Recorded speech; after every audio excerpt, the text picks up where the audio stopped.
চাপু শাকিব খানের মুভি আজকে দেখেছেন, কয়বার দেখেছেন শাকিব খানের মুভি? এটা নিয়ে সেকেন্ডবার দেখেছেন। কার অভিনয় বেস্ট ছিল? শাকিব খানের অভিনয় কেমন ছিল? হ্যাঁ, ভালোই ছিল। এই যে কলকাতার আর্টিস্ট নিয়ে বাইরের আর্টিস্ট নিয়েছে, তার সাথে অনেক বাইরের ভিলেন ছিল, কেমন দেখেছেন সব কিছু মিলিয়ে? সবকিছু ওভারঅল মিলিয়ে যদি বলি আমার ভালো লেগেছে। ভালো লেগেছে। আমরা তো যে ধরে নেই শাকিব খানের সাথে তো যে বাইরের নায়িকা না নিয়ে বাংলাদেশের কোন নায়িকাকে নিত? ওটা বললাম না যে এগুলো হচ্ছে আমি বলার কি আপনার দর্শক হিসাবে, মানে আপনার সিলেট হিসাবে, মানে আপনি কাকে মার্ক করতে চান? আমি মাত্রই 2বার মুভি দেখেছি ওনার, ফার্স্টে তুফান আর আজকে দরদ। সো আমি বলতে পারবো না, আমি যদি তার রেগুলার হচ্ছে থাকতাম, তাহলে হচ্ছে ভিউয়ার্স থাকতাম, তাহলে আমি বলতে পারবো। আপনি তো যে তৃতীয়বার শাকিব খানের সাথে মুভি করার অফার দেয়, আপনি কি শাকিব খানের নায়িকা হিসাবে অভিনয় করবেন? ভাই আমার অভিনয় করার একদমই ইচ্ছা নেই। কেন আপনার এই যে ইচ্ছাটা, শাকিব খানের সাথে মুভি করার কেন ইচ্ছা নাই? কেন ইচ্ছা নাই? ভাই আমার ইচ্ছা নাই, আমি হচ্ছে নিজেকে কিভাবে ক্যারিয়ার ফোকাস করার জন্য আর কি হচ্ছে সব কিছুই আর কি। আরেকটা জিনিস, বাংলাদেশে শাকিব খান বাদেও অনেক আর্টিস্ট আছে, অনেক নায়ক আছে, কার ছবি শাকিব খান বাদে ছবি দেখা হয়? আমার বাংলাদেশের মুভি খুব কম। বাংলাদেশের মুভি, আচ্ছা বাইরের যদি আপনাকে প্রশ্ন করা হয়, তা বাইরের কোন আর্টিস্ট, শাহরুখ খান, সালমান খান থেকে শুরু করে জিৎ দেব, কার ছবি দেখা হয়? আমার শাহরুখ খানের বলতে পারেন আমি অনেক বড় ফ্যান। হ্যাঁ, শাহরুখ খানের মুভিগুলো দেখি। আচ্ছা আপনাকে তো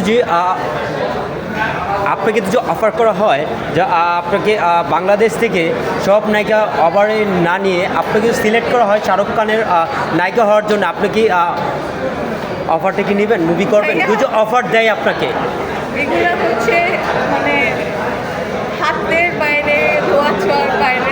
দুটো অফার চলে আসে, মানুষের কথা বলা যায় না, দুটো অফার চলে আসে হয় না ভাই, কেন? এটা হয় না, এটা খুবই আমাদের বাংলাদেশের নায়িকারাই পারছে না, আমি তো কি, আমি কিছুই না।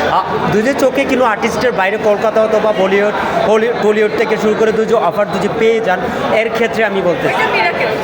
হ্যাঁ, এটা মিরাকেলস। আচ্ছা, আমরা অন্য প্রশ্ন কি যাই? বাংলাদেশের নাটক দেখেন? হ্যাঁ, কার নাটক সবচেয়ে বেশি ভালো লাগে? আমার আমার হচ্ছে এখন তো আফরান নিশো নাটক করে না, আফরান নিশোর নাটক দেখা যেত। কয়বার আরভিন নিশুর সাথে প্রেম স্বপ্নে দেখেছেন রাতে ওনাকে? কেন? উনি তো যে আপনার সামনে আসে, আপনি ওনাকে সামনে পেলে প্রেমের অফার কি দিবেন ওনাকে, যে আমি আপনাকে অনেক ভালোবাসি, আমি আপনার নাটক দেখি? বিবাহিত? হ্যাঁ বিবাহিত, সমস্যা নেই, বিবাহিত, ঠিক আছে। হ্যাঁ, আমার মনে হয় হিরোইনটা হচ্ছে একদমই নতুন, আসলে খুবই ভালো করেছে। ইভেন আমি ইমপ্রেসড, আমার অনেক ভালো লেগেছে সব কিছু। অনেকগুলো আর্টিস্টই ছিল, কার অভিনয়টা বেস্ট লেগেছে? আমার একটা নেগেটিভ ক্যারেক্টার পছন্দ হবে, সরি ফর দ্যাট।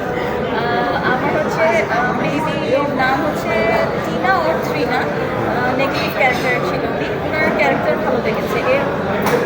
আচ্ছা, অনেকে বলছিল যে মুভিটা শেষ না হলে ঠিক আসলে বোঝা যায় না, যে অনেকে বলছিল যে মুভিটা শেষ না হলে আসলে বোঝা যায় না যে মুভিটার শেষে কী হতে হচ্ছে। এটা কি সত্যি কিনা?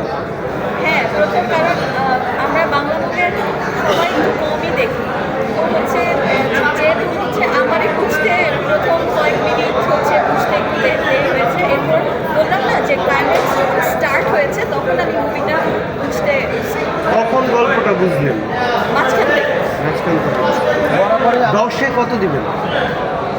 10-এ 7। আমরা বরাবরই দেখি যে শাকিব খান হচ্ছে বাইরের অভিনেত্রীদেরকে নিয়ে অভিনয় করে, বাংলাদেশে তো অনেক নায়িকা আছে, এটা আপনারা কীভাবে দেখেন দর্শক? আসলে এই ব্যাপারে নো কমেন্টস। আপনাকে বাংলাদেশের তো যে নায়িকারা আছে তাদেরকে কেউ কি পছন্দের আছে যে শাকিব খানের সাথে অভিনয় করলে ভালো লাগবে? ছোট পর্দায় আমার তাসনিম ফারিয়া তাসনিম ফারিয়াকে অনেক ভালো লাগে, তার পার্সোনালিটি অনেক ভালো লাগে। উনি মুভিতে আসবে কিনা আই ডোন্ট নো, এটা তার ব্যক্তিগত ব্যাপার। তো সাকিব খানের সাথে কার সাথে ভালো লাগবে আমি তো আসলে জানি না, ম্যাচ করবে কার সাথে কি ম্যাচ করবে আমি তো জানি না, এগুলো তো প্রডিউসার অ্যান্ড ডিরেক্টররা ভালো বলতে পারবেন। সো আমার কোনো ওপিনিয়ন নেই। প্রশ্ন করছেন এই যে আপনার পূজাচেরি আছে, পরিমণি আছে, যারা এই মুহূর্তে বাংলাদেশ এর সাথে ম্যাচ করার একটা ব্যাপার আছে, হতে পারে। এই তো আজকে যে সিনেমাটা দেখলেন ধরো আমি যদি আপনাকে বলি তুফান দেখেছেন কিছুদিন আগে, বেশি দিন হয়। তুফান আর ধরনের মধ্যে যদি একটু কম্পেয়ার করতে বলি কোনটা তুফান বেস্ট বেস্ট ছিল? তুফান বেস্ট কোন জায়গা থেকে বলছে যে তুফান? সব কিছু মিলায় আমার কাছে তুফান বেস্ট লেগেছে। আমি কাহিনীটা বলবো না, তাহলে কেউ দেখতে আসবে না। তো হচ্ছে আমার কাছে যদি দুইটা কম্পেয়ার করা হয় তুফান বেস্ট।